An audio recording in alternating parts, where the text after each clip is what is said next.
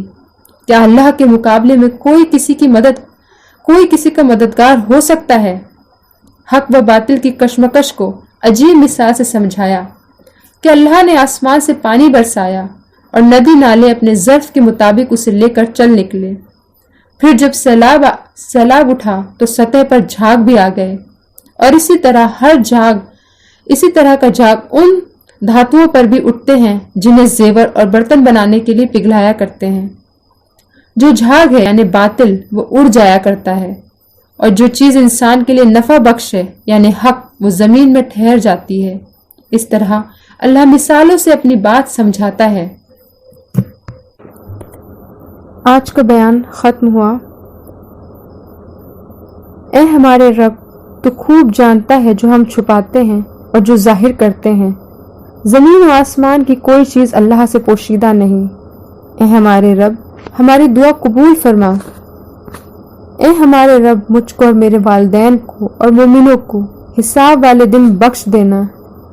اے ہمارے رب، ہمیں اپنے پاس سے رحمت عطا فرما اور ہمارے کام میں ہمارے لیے آسانی فرما۔ یا اللہ، ہم سب کو قرآن پڑھنے، اس کو سمجھنے اور اس پر عمل کرنے کی توفیق عطا فرما، اور اس کی برکتوں سے ہمارے شہر اور ملک کے حالات تبدیل فرما۔ آمین۔ وآخر الدعوانا ان الحمد للہ رب العالمین۔